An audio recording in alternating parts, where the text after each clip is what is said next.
From Hollywood, the Hollywood Radio Theater.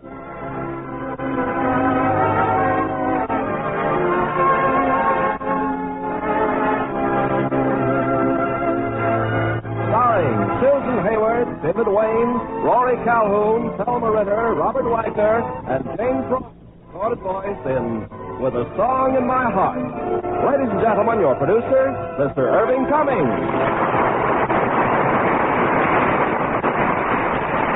Greetings from Hollywood, ladies and gentlemen. Tonight is a gala evening in the Radio Theater, because once again it is our pleasure to present the screenplay that the American moviegoers have chosen as the most popular picture, selected in a nationwide poll conducted by Photoplay magazine. With a Song in My Heart is not only great entertainment, highlighted with wonderful acting and singing, but it's the true story of a courageous and talented woman, gallant Jane Froman, a young woman who a few years ago was lucky to be alive.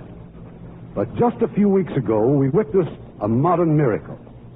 Jane Froman's ultimate triumph over unbelievable handicaps. We saw Jane Froman dancing on her own television show. And as our stars from the original cast of this inspiring 20th Century Fox screen hit, we have one of the finest actresses in Hollywood, Susan Hayward. Susan will also receive the Photoplay Gold Medal Award as the Actress of the Year, whose performance was most enjoyed by the fans. And as her co-stars, a wonderful array of talent: Rory Calhoun, Thelma Ritter, David Wayne, and Robert Wagner. And it's wonderful to meet the world with a song in your heart, because you'll have a special radiance for everyone to see. Now, with a Song in My Heart, starring Susan Hayward as Jane Froman, Thelma Ritter as Clancy, David Wayne as Don Ross, Rory Calhoun as John Byrne, and Robert Wagner as the soldier.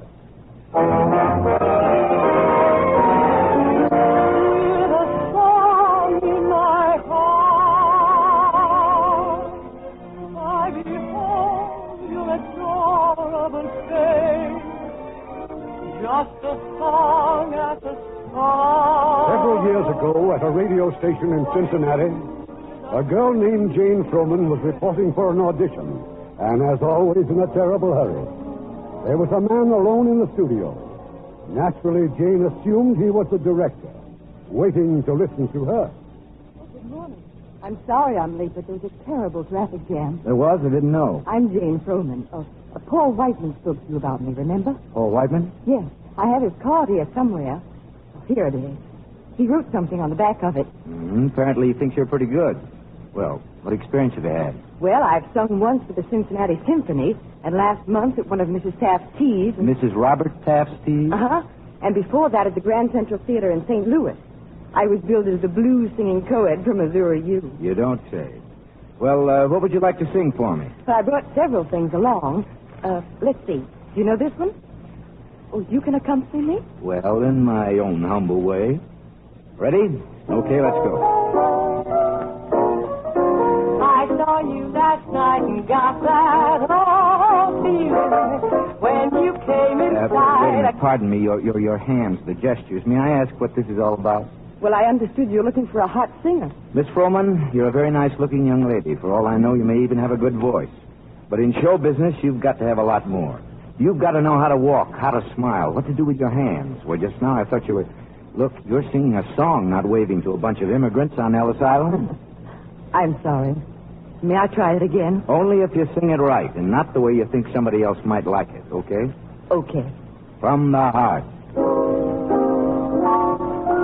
I saw you last night and got that Oh, come right in. Thank you. This is Miss Froman, one of Paul Whiteman's proteges. I thought I told you if there are any openings for the sort of singing you do, that I'd let you know. Yeah, that's exactly what you said. But as I sat here letting these unhappy words sink in, Miss Froman appeared. She mistook me for you, so I'm auditioning her. You're not the director? No, he is. Go ahead. Show him your card, Miss Froman. No, that won't be necessary. I'm on my way to lunch, And I don't... stand over there. Go on, where you can see her. This you gotta hear. Really, don't you think if I just... Sing the number, Miss Froman, and remember what I told you. I saw you last night and got that. Oh, no. That's not it at all. We're looking for a hot singer, one with a lot of... verb? Exactly. Okay, Miss Froman? The Ellis Island version. I saw you last night, got that whole feeling when you came inside. I got That's that. more like it. I think we can find a spot for you doing commercials. $10 a program.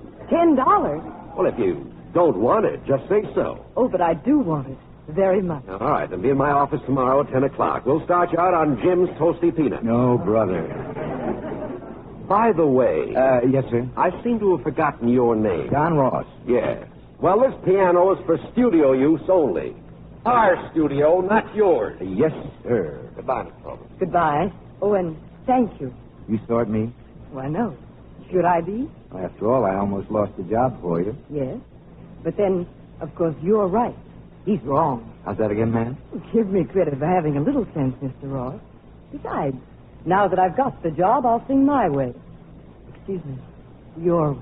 May I ask you one more question? As many as you'd like. How'd you like some lunch? Frankly, I'd love it. Okay, I'll buy a peanut butter sandwich. I might even make it Jim's Toasty kind. After all, you gotta plug the product. Yes, Jane was on her way, and the way led straight to the top. In a matter of months, she was in Chicago, starring in the stage show at one of those great big movie palaces on State Street. And the manager had suddenly decided to give her a big raise in salary. Don, you were fantastic. Why, it's a fortune. Oh, but I feel terrible about your job, though. What job? The only reason they even let me out on that stage was because I said you wanted me there. And don't you think I didn't? Now, if they had been firm about offering you $750, I might have argued with them. But at $1,000 a week, well, I'll be delighted to look for work elsewhere. You've got a job. You're managing me. Which brings up the next problem. Where'd you like to eat? Oh, don't ask me. I'm a stranger in town. But I'm feeling mighty rich. Let's go somewhere we can't afford. Spoken like a leading lady. Hey, taxi! Hey, taxi! Of course, if we got married, you wouldn't have to worry about where to eat. We could just go home and eat. Oh, Don, please. Let's not go into that again. I'm sorry, I forgot. When you were 5, your father tipped his hat and rode away. It's nothing to joke about. Taxi! Taxi! So one marriage goes on the rocks. Does that mean they all have to? I've seen too much of the other side of it. Okay, consider it unsaid. But I can't forget it either. The way you've helped me, all the things you've done. Taxi! You're so rich, you can't even get a taxi cab. Come on, let's walk up an advertisement.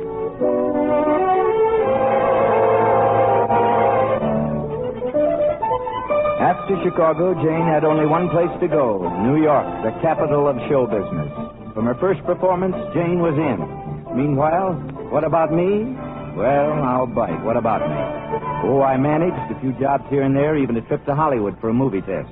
But as soon as I was back in New York again... Don, well, come on in. I thought you were still in California. Well, we all make mistakes, you know. Miss me? Like a front tooth. Well, what about your picture? Listen, if those birds think I'm going to stay in Hollywood just to play a stooge for Victor Mature... Besides, if I'm out there, who's going to run out and get you a jar of cold cream if you need it? Oh, I was so in hopes this would be the break you've been waiting for. Don, maybe if you talk to them... Look, who cares? The chief gives you a nice ride and plenty of time to read the papers, especially Winchell's column. You and that Long Island polo player. Him? He's all right. He's fun. Not a brain in his head. But quite a bundle in the bank. Oh, he's down to his last $1 or $2 million. Reduced to that, huh? Mm-hmm. Now, what were you saying? I wasn't saying anything. But there was something you said about running out and getting me a jar of cold cream when I needed it. It's just a way of talking. You know, it's true. I've let you do so many things for me. Well, I'm the slave type. I like doing them. And you know how I feel. The question is, how do you feel? I don't know what to say, Don. You've been so wonderful to me. Mm-hmm. But you're not in love with me, is that it? Well, I didn't say that. It's just... Well, I'm not sure. Maybe I am in love with you. Okay. That's good enough for me. They tell me there's been quite a run on marriages lately. War fever or something. Anyway, how about dropping down to City Hall with me some morning? Do you really want me to do that? Look, suppose I put it another way for a change. I'm a poor little sheep who's lost his way, and you, baby, you're big business. I need you, you need me. The perfect setup for matrimonial bliss. Also, think how economical it'd be if we ever went on tour. 2 for the price of 1. Oh, Don, be serious. I am. You're not still stewing about your mother and what happened to her marriage. No, it's not that. It's just that I want to be sure.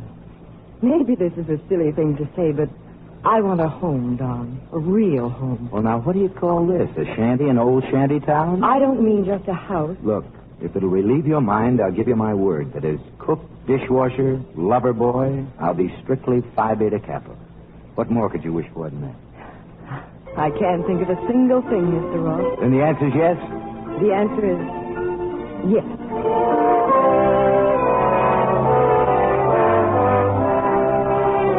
So, Jane and I were married, and we lived happily ever... Well, at least we were married. And for the next few years, Jane's career grew bigger and better than ever. Meantime, I went on beating my brains out trying to write what is called, for want of a better word, music. Don, why, you're crazy. It's a wonderful song. I told you that when you first started working on it. Listen, don't kid me. I'm the guy that wrote it. Oh, now, don't be silly. Come back here and play it. Will you stop trying to give me that old build-up stuff? And for heaven's sake, stop feeling sorry for me. Nobody's feeling sorry for you. I'm just trying to get you to stop feeling sorry for yourself. Well... Come on, stop acting like a 2-year-old. Play it. Why is it that you can sell me, sell everybody, but not yourself? If you want to hear the number, okay, but please, no riddles. All right.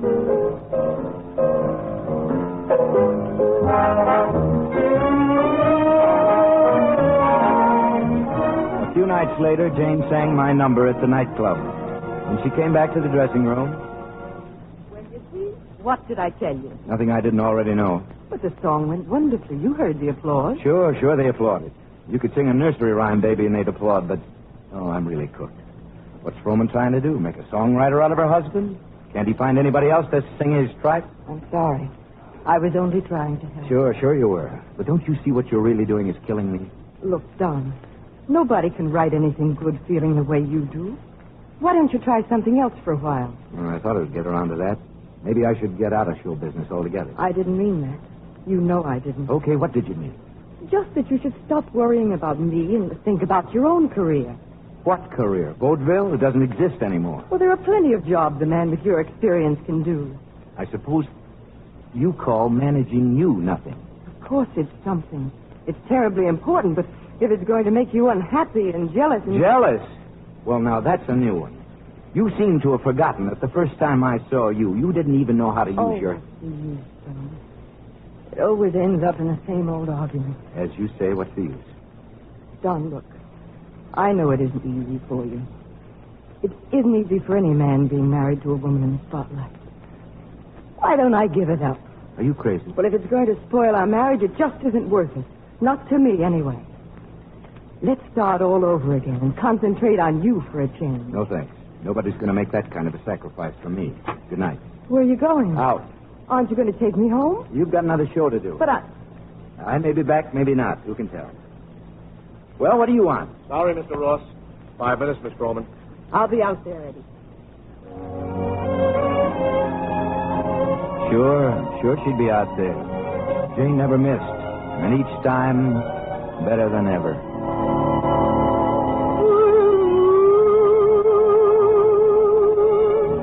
You saw me standing alone, without a beat in my heart, without a love of my own.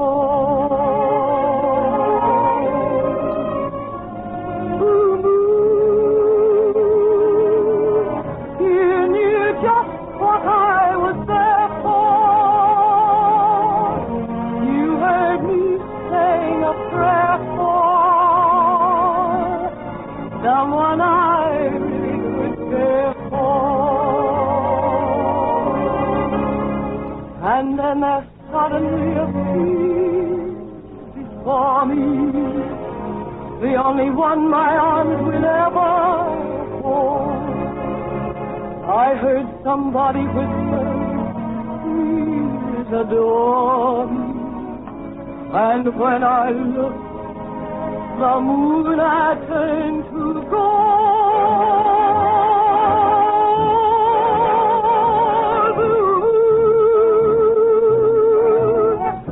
Now I'm no longer alone, without a dream in my heart,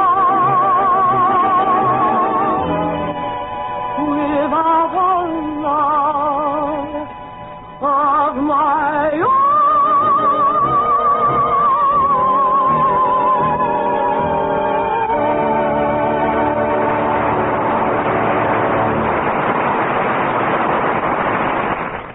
We'll continue with this week's production of the Hollywood Radio Theater in just a moment. Make a friend, and you make an ally. There's a thought for you to keep in mind, as many another American has.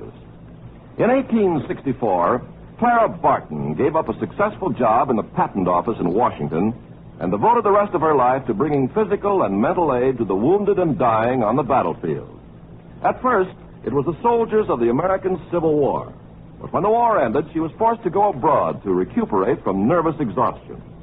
While she was in Switzerland, Napoleon declared war on Prussia. Clara Barton was urged to return to her own country, but she refused. She felt it was her duty to remain in Europe and help the wounded of this new war.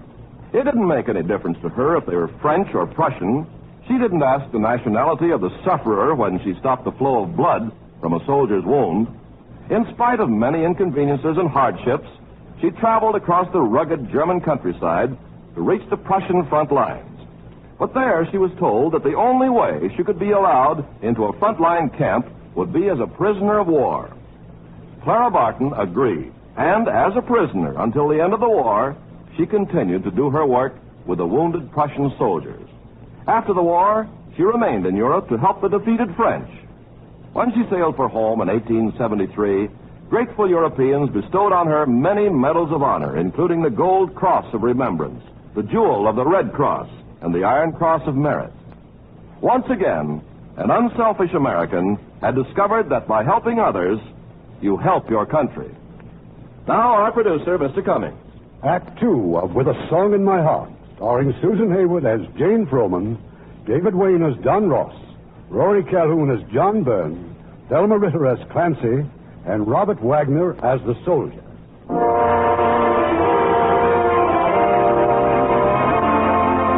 Jane and I patched that one up, of course. We always did. But something had happened to us, to our marriage. The world was having its troubles, too. Yes, this was December of 1941. Anyway, Jane was now singing at the Roxy, and one night in her dressing room. I know I'm late, Don, but I'll be out there in plenty of time. I'm all ready, except for my makeup. How'd it go at the canteen? Oh, wonderfully. The GIs just ate it up. By the way, I've got a present for you, two of them, in fact. Oh? Yeah, some fan of yours from Syracuse. She brought it herself. A gold cross. Yeah, she said to be sure to wear it for luck. That was very sweet of her. Did you thank her? Mm-hmm, with accompanying gestures all the way to the door. And what's the other present? Here. Seasick pills? Uh-huh. They called up from USO headquarters. They want you to be ready to leave for London on 24-hour notice. Now, hurry up. We can talk about it after this.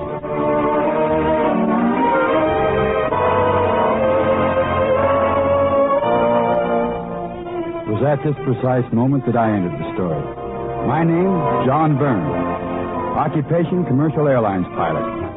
Together with an old friend, I'd fought my way into the Roxy to see and hear a girl who had long been my favorite singer. And the very next day, as fate would have it, when Jane was on a plane bound for London, I showed up once again, only this time doing my job as a member of the plane's crew.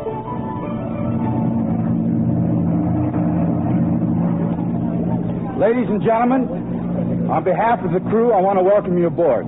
It's all right to unfasten your seatbelts now, and if there are any questions... What's it look like? The weather ahead. Very good, General. Clear all the way. Incidentally, each of you has been assigned a seat.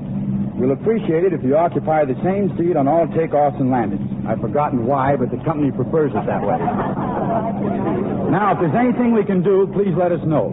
Meanwhile, thanks and have a nice day.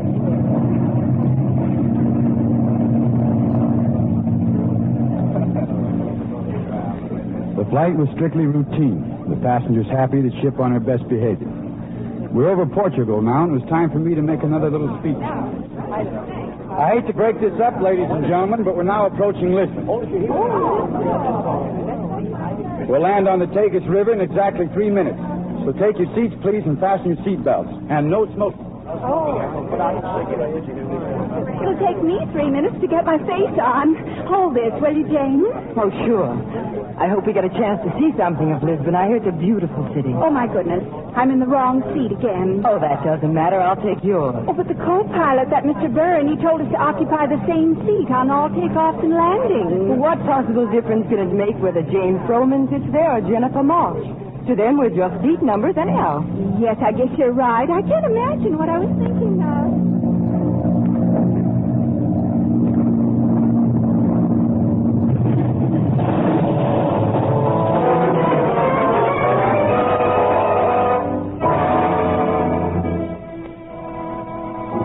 The plane had crashed into the bay, so close to Lisbon Harbor that the rescue of the survivors was underway in a matter of moments. They rushed us to a hospital.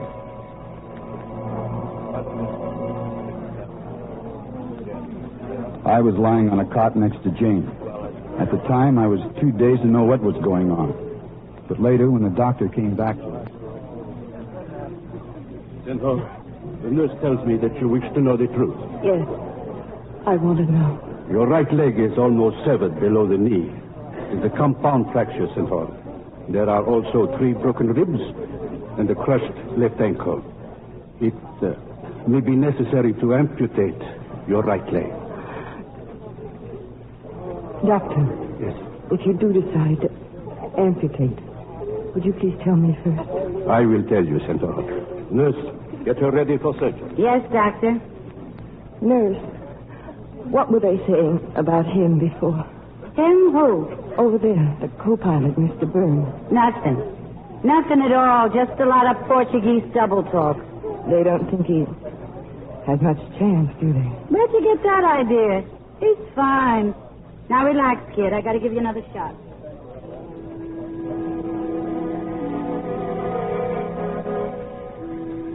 There were 15 of us who survived the plane crash. 15 out of 39. Unfortunately, Jennifer March, who had changed seats with Jane just for that one landing, wasn't one of them. You wonder why things like that happen. And why, when they raised the wreckage of the plane, the only thing of Jane's they recovered was that little gold cross given to her by a kid from Syracuse she'd never even seen. Anyway, a lot of weeks had gone by, and we're still in the hospital. By now, they're letting us spend part of the day in a solarium. Hi. All right, open your traps and swallow them down. Pills? Not again, Clancy. You ought to be grateful I'm not still sticking you in the caboose with a needle. Thanks. Here. How you doing, kid? Oh, just fine, Clancy. Hey, Clancy, how'd you ever get to be a nurse? Yes. And what are you doing in Lisbon? Question 1, I was hit over the head with a pair of forceps at birth. When I came to, I was in uniform. Question 2, when the war broke out, I joined an ambulance corps from Flatbush to get away from my relatives. That answer you? Right on the nose. I'll see you later. Stay in that wheelchair, Mr. Byrne, and stop asking stupid questions. Don't you just love her? I'd elope with her if I weren't already in love with you. Oh, stop it. I mean it, Jane. I had no right to say that, did I? No. Even though it's true? I know you're not happy the way things have been. Well, shall I go on, or have I already said too much? I admit there's a bond between us. Well, that's only natural after all we've been through. It's more than that, and you know it. Ever since that first night, we've clung to each other. We've depended on each other. Maybe that's because we like the same things, the same books, the same music. Jane, people can't go through what we've been through and go right on acting as if nothing had happened. Pardon me, but somebody's got company. Hey! Don! Remember me? Where in the world did you... Flew over. How else? FDR gave us a priority. He wants me to bring you home. Now, let me look at you. I didn't know what to expect, a crack up like that, but you look swell. Well, I'm all right. They tell me you're going to be fine. Maybe a little operation or two on the leg, but at least everything's under control. Well, that's what they tell me. I hope they're right. Oh, Don, this is Mr. Byrne. John, my husband, Don Rohr. Oh, so you're John Byrne, one of the pilots. How are you? Very well, thank you. Look, I've got passage for us next Tuesday, a Portuguese steamer. Maybe a little rugged, but I want to get you home where we can really take care of you. Think you can make it? We'll make it. Clancy, you'll go with us? Remember those relatives I was telling you about? Just got a wire. 2 of them's been drafted. Just as like to show up here as anywhere, so it's back to Flatbush for me. You ready to go to your room, Mr. Burns? Yes, please. It's nice to have met you, Mr. Ross. Yeah, sure. See you later. Seems like a nice guy. He is. Hurt bad? His back. A couple of fractured vertebrae. Well, tell me, did you have a nice flight over? Just a breeze, not a bump all the way.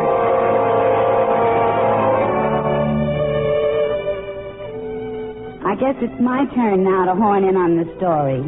Me, I'm the nurse, Clancy. Well, we went home to New York, smack into another hospital, and a brand new set of doctors.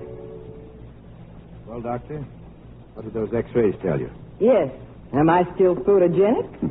It's a beautiful picture. But I'm afraid that bone isn't knitting the way it should. Well, what are we going to do about it? Well, I'd say a bone graft is indicated, but I can't guarantee success. A great deal depends on the patient, Mr. Ross. Good patient can make a bad doctor look awfully good. You a good patient? Terrible. When's the operation? I'd like to arrange it for tomorrow morning. I was booked to ride in a fourth at Belmont tomorrow. You can always be scratched. Well, see that I am, Clancy. No use keeping the doctor waiting. Mr. Ross, I want to show the x-rays to Dr. Jameson. I'd like you to be present. Of course. Take it easy, Jane. I'll be right back. They're going to take my leg off, Clancy. Yeah, who said so? He didn't have to say so. I know. You don't want to pay any attention to doctors. They got a view with alarm so that later they can point with pride, you know, like politicians. You stay put, kid. I'll get it. Hello? Clancy from Flatbush. Still true to me? Well, welcome home. Sure, I'm true to you. Wait a minute. Who is it? Don't be so nosy. Here. Hello? Hi. John. John, where are you? Doctor's hospital. They flew me in this morning, straight to the x-ray room. They tell me I'm cured. Now, when can I see you? Today? This afternoon? Well, I'm not going to be able to see anybody for a while. Tell me, how are you? How was everything in Lisbon when you left? Don't change the subject. You have missed me, haven't you? Never mind, don't answer that. I just wanted to hear your voice. Besides, there's a nurse here screaming at me. They want me to pose again. I'll be seeing you, Jane. Yes, John. And soon, too. Goodbye. Goodbye. You going to see him again? If he wants to come. Oh, Clancy, what am I going to do? Oh, there. Now, none of that. I've never known anyone like him.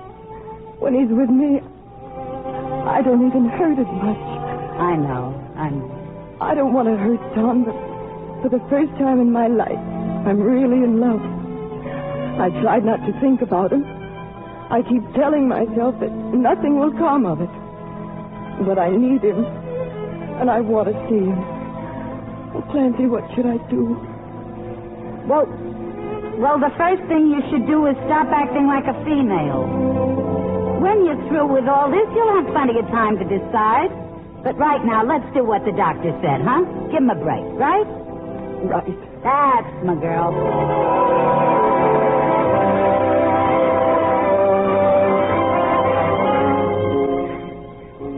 The next morning, they operated on Jane once again, and hours later, back in her room.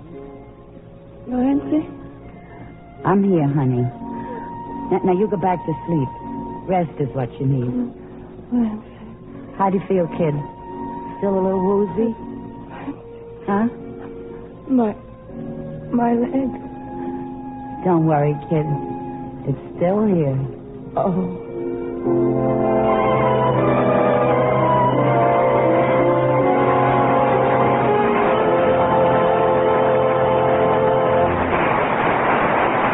We'll continue shortly with Act 3 of With a Song in My Heart.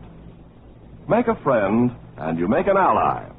There's a thought for you to keep in mind, as many another American has. When Mark Twain first traveled abroad, he hit upon an idea which was to bring a note of seriousness to his writing. He decided to tour Europe and write a series of articles which might erase the existing prejudices that Americans had for foreigners and vice versa. He wrote about the questionable behavior of some American tourists abroad and about the European stubborn refusal to recognize the fact that such Americans were not an honest picture of their countrymen. Well, gradually, people all over the world became interested enough in his writings to buy his books. Through them, they learned to understand and respect each other. After his marriage, he and his wife visited Australia, New Zealand, Ceylon, and India, and his writings continued to strengthen the bond of international friendship. Own words is an example of his understanding of people.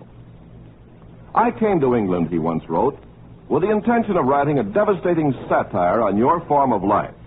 I anticipated finding great humor in your English culture and your social customs. Instead, I've found English home life to be a substantial and altogether admirable institution. Your society furnishes examples to be followed rather than satirized. You've given me a fuller understanding of your country and your people. He also gave America a fuller understanding of England, for he discovered that by helping others, you help your country. We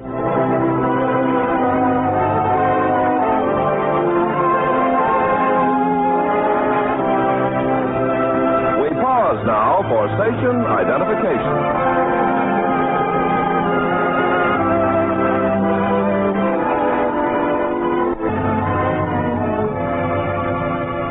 The curtain rises on Act 3 of With a Song in My Heart, starring Susan Hayward as Jane Froman, Rory Calhoun as John Byrne, Thelma Ritter as Clancy, David Wayne as Don Ross, and Robert Wagner as the soldier.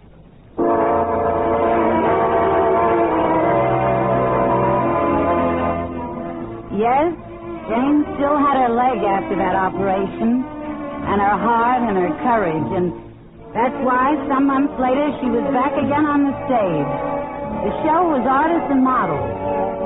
Here was a girl with a 35-pound cast on her leg who'd have to be carried off and on the stage 22 times the performance. Jane went on, but it was too much to expect. And we took her back to the hospital. More consultations, more bone grafts, more operations, 21, 22. I even began to lose track of them. Those dreary weeks of agony went on and on. I'm so sick of it, Clancy. I'm sick of all of it. They know I'll never walk again. Why don't they just go ahead and cut it off and be done with it? Who says you'll never walk again? I do. And I'm fed up with hearing you and everybody else say that I will. I know I'll never be a normal woman again. I'll never dance. I'll never... I hope they do take it off. I'll be glad to get it over with. I'm tired of fighting, Clancy. I've had enough. You're tired, huh? Well, I got news for you. I'm tired, too. But let's get one thing straight right now. Nobody feels sorry for themselves around me. Nobody cries on my shoulder. And the minute they start it, they can get themselves another girl. Because I got more important things to do with my life. And if you've got your heart set on being a freak or an invalid, that's okay with me. Because you still got your face and your voice. That'd be enough for some women. But not you. Because you just haven't got what it takes.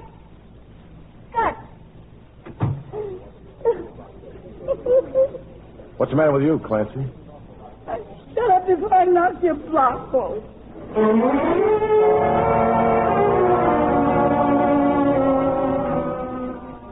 Whether that bit of ham acting did it or not, I don't know.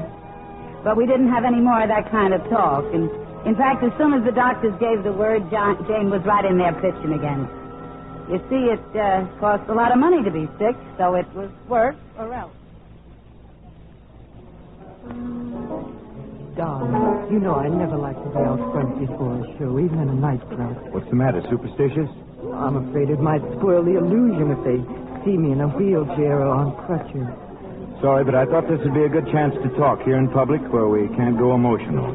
What's there to talk about? I happen to know how often you've been seeing John Byrne. Well, I've never tried to hide it. It's all been open and above board. All I want is a simple answer. Is it me or him? Do we have to decide that now? I've got 2 shows to do. You can't keep putting it off forever, Jane. I know it's tragic what's happened to us, to our marriage, but Don't talk as if we'd done something wrong, because we haven't. But there has to be a showdown sometime, and it might as well be now. Especially since Byrne is here. Here? Well, look. John. Hello. Glad you could make it, Byrne. Sit down. Thanks. I forgot to tell you, Jane, I asked Mr. Byrne to drop by. Now, if you two will excuse me, I've got to make a phone call. He doesn't have to make a phone call. I know. He thinks it's time for a showdown. So do I. What's the answer, Jane? I'm not going to see you again. Is that what you want? I don't know. Maybe not, but that's the way it has to be. He's still my husband. I'll still write you. I'll still phone. I won't answer. It's really because you're not sure about your leg, isn't it? As if that could affect the way I feel about you. Max, can you help me, please? Certainly, Miss Froman. I want to go back to my dressing room. But, Jane... Please, not now. Good night, John. All alone? Yes, Ross, if you don't mind, I think I'll run along. But you can't walk out just before Jane's number. You're going to see one of the greatest entertainers in the business tonight. Well? Okay. Okay, I'll stay. Jane stood next to the piano. They'd figured out a way to sort of prop her up there. But to look at her, to hear her, you'd never know in a million years that anything was wrong.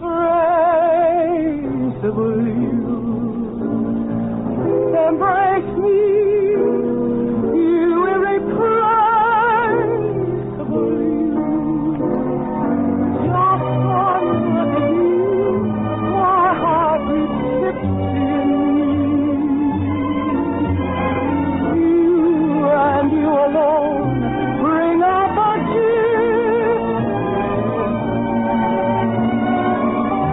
I love all the many charms about you. Above all, I want my arms about you. Don't be a naughty baby. Come to mama, do. I see we have the army with us tonight. Now, how would you like to come up here with me? No, not you, the boy in backup. Oh, come on. Well, that's more like it. How do you do?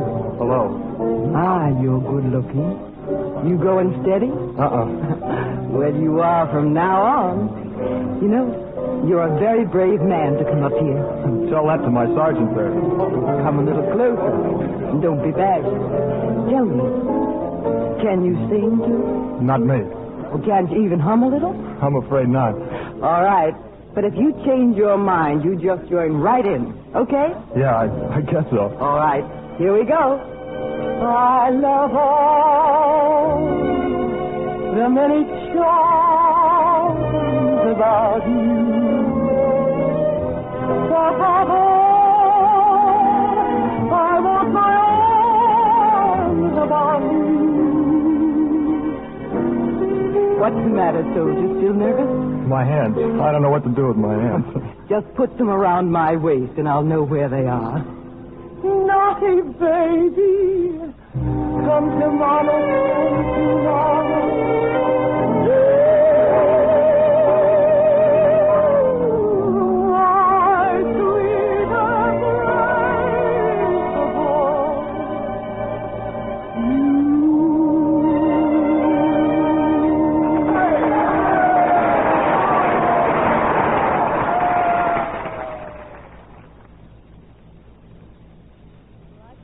made up my mind, Clancy.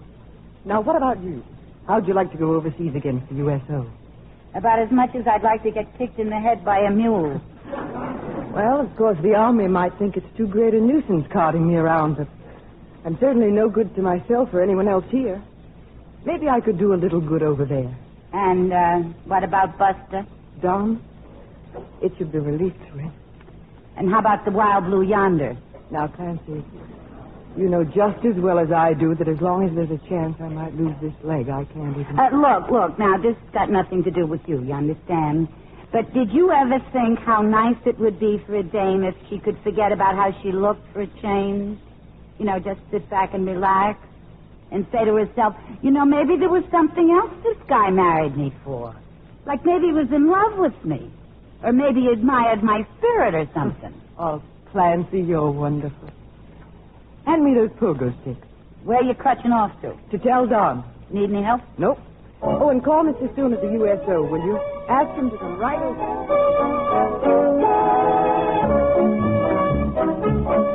Well, that's how come that Jane began a tour of the GI camps all over Europe.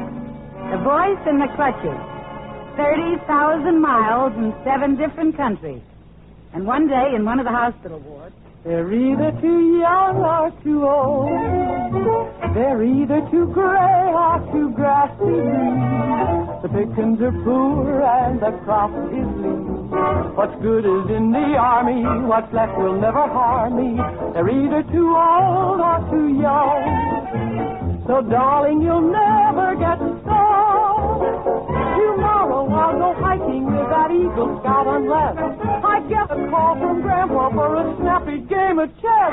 I'm finding it easy to stay good as gold. They're either too young or too old. They're either too warm or too cold. They're either too fast or too fast asleep. So, darling, believe me, I'm yours to keep. There isn't any gravy, the gravy's in the Navy. They're either too fresh or too stale. There is no available mail.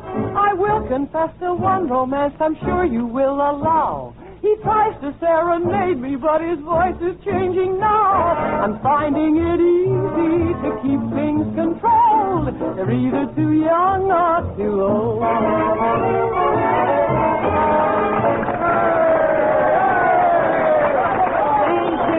Thank you. Anybody here from Missouri? Oh, come on now. There must be somebody here from Missouri. Well, that's still a state in the Union, isn't it? Here's one, Miss Froman, him over there. Stand up, soldier. Don't be bashful. Oh, no, not him, Clancy. Why not? What's wrong with him? Shell shock. I better stop him. No, just leave him alone. She can handle him. Hi there. What part of Missouri are you from? Don't tell me you're from my own hometown. Not from Clinton. No? Well, let me guess then. St. Louis.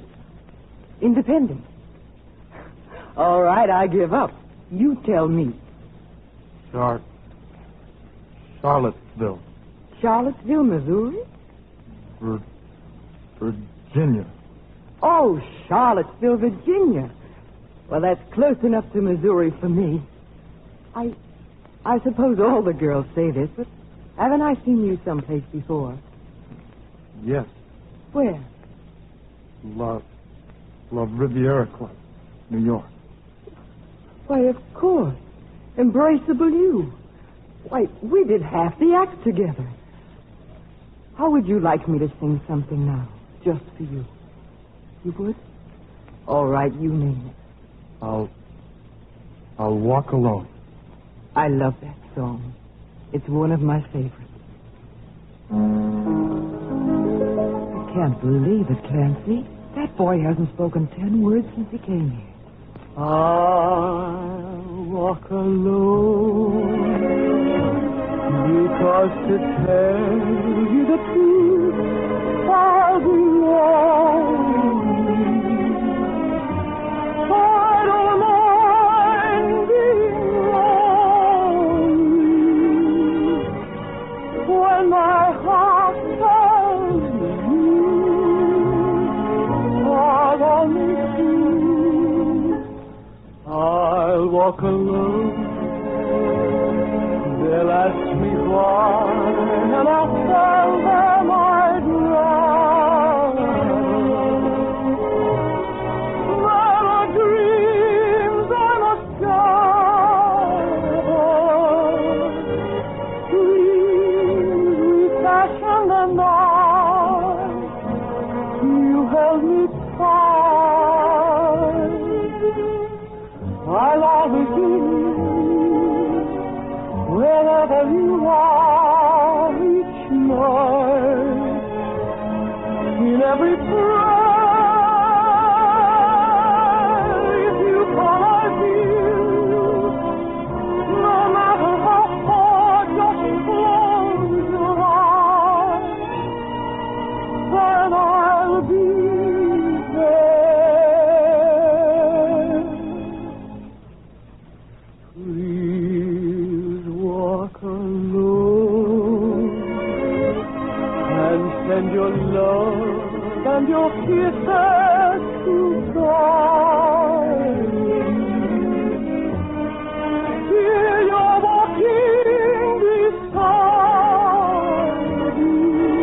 Well, just about then, Don Ross in New York decided to make a long-distance phone call. No, not to Jane, but to John Byrne, who happened to be stationed in Miami, Florida. Byrne? Hello. This is Don Ross in New York. How are you? I'm fine. How are you? How's Jane? Oh, she's fine. Still overseas, but about ready to head back home. That's why I called you. I thought you might like to know that I won't be around when she lands. You won't be around? That's right. About time I looked after myself for a change, isn't it? Well, when's she arriving? How should I know? You can check if you're interested. Why are you telling me all this? Why? Because I'm a great guy, see? I'm a little tight at the moment, maybe, but great. Jane and I were washed up long ago. I didn't want to walk out on her while she was still having trouble, but now that she's doing okay again, why stick around and pretend? I see. Thanks for calling. Yeah, well, that's it, Byrne. Thanks again.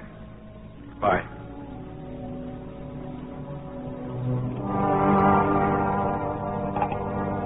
Have you completed your call, sir? Yeah. Goodbye, Jane, darling.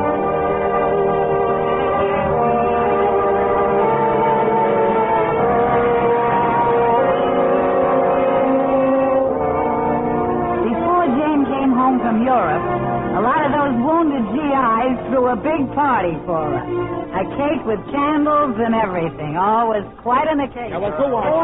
Give it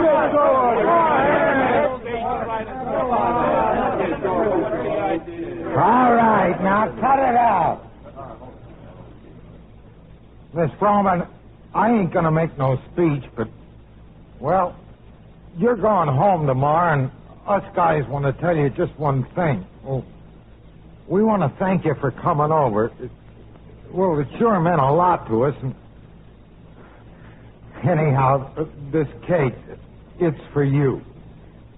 Thank you. Go ahead, read the card. Here, you read it, Clancy. Oh. To Jane Froman, a great soldier who, though wounded herself, didn't forget us wounded. Fond voyage, the gang.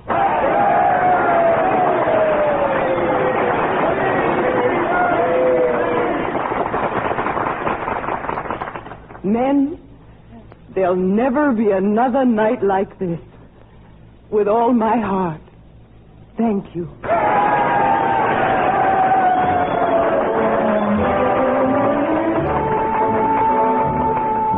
Well, it's me again, John Byrne. Yes, Jane came home, and I was there to meet her. And some time later, the newspapermen of New York held their annual ball, quite a colorful and glamorous event, and they invited us to be present. Well, ladies and gentlemen, for those of us in show business, on newspapers, or who are just plain ordinary music listeners, this is an occasion of special significance and pride. For among those who are being honored tonight is a very wonderful singer and a very great lady who has just been named the most courageous entertainer of the year. Ladies and gentlemen, Miss Jane Froman.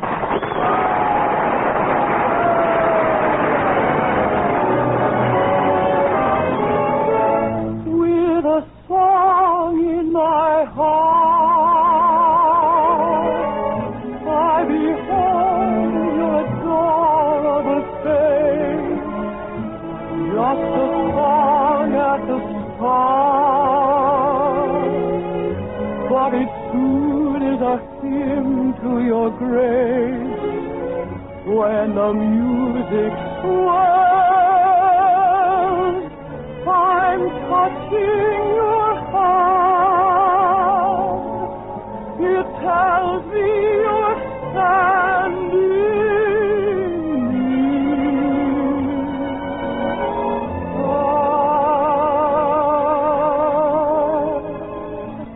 At the sound of your voice, heaven opens its portals to me. Can I help but rejoice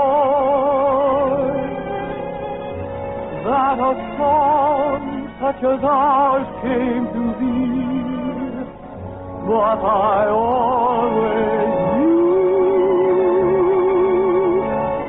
I would live life with a song in my heart.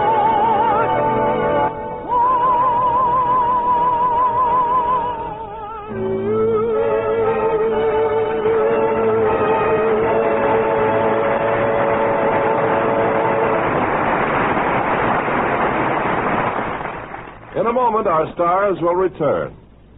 The Navy Enlisted Men's Club in Tokyo is a pretty nice place where the men of the Navy can sit around and talk, read, or play cards on off-duty hours. It's a pretty nice place in another way, too. There's a box on the bar for the spare change of the sailors, and every penny that's dropped into it goes for the support of their private orphanage called the Home of Affection. Over 50 boys and girls of all ages are fed, clothed, and educated there. The orphanage has formed its own self-government, and the children are learning what it's like to live by democratic rules.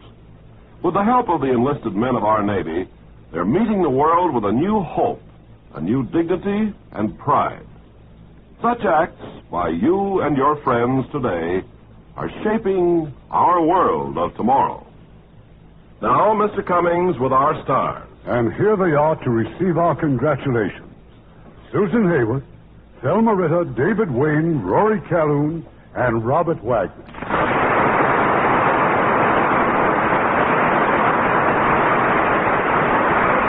Susan, our special congratulations go to you for your gold medal award as the Actress of the Year, whose performance was most enjoyed by the fans. Well, believe me, Mr. Cummings, I'm very happy to receive such an honor. And I'm most especially happy to announce that Jane Froman will receive a gold medal award for the picture, too. It was wonderful to have had Jane sing her own songs tonight. Yes, and let's not forget all the other people who shared in the picture. The author of the late Lamar Trotty and Walter Lang for his splendid direction. Yes, tonight they will receive photoplay gold medals. And our heartiest congratulations to 20th Century Fox, which produced With a Song in My Heart. And to all you stars who must be very proud of your studio. Well, we are, Irving, and we know you have a soft spot in your heart for 20th. You made some of your best pictures there. 20th always makes good pictures. I think 20th has put out a variety of good pictures lately. For suspense, there's Niagara, starring Marilyn Monroe, Joseph Cotton, and Gene Peters. And for comedy, Taxi, starring Dan Daly and Constance Smith. And what type of picture are you presenting here next week, Irving? It's a musical drama adapted by Paramount Pictures from the famous stage play into a hit motion picture. It's the fascinating Lady in the Dark. And as our stars, we will have that popular actor, John Lund. And singing the charming music of Kurt Weill and Ira Gershwin will be none other than our own Judy Garland. That's a wonderful evening, Irving. Good night now. Good night. Good night, all. Hollywood Radio Theater is a presentation of the United States Armed Forces Radio Service.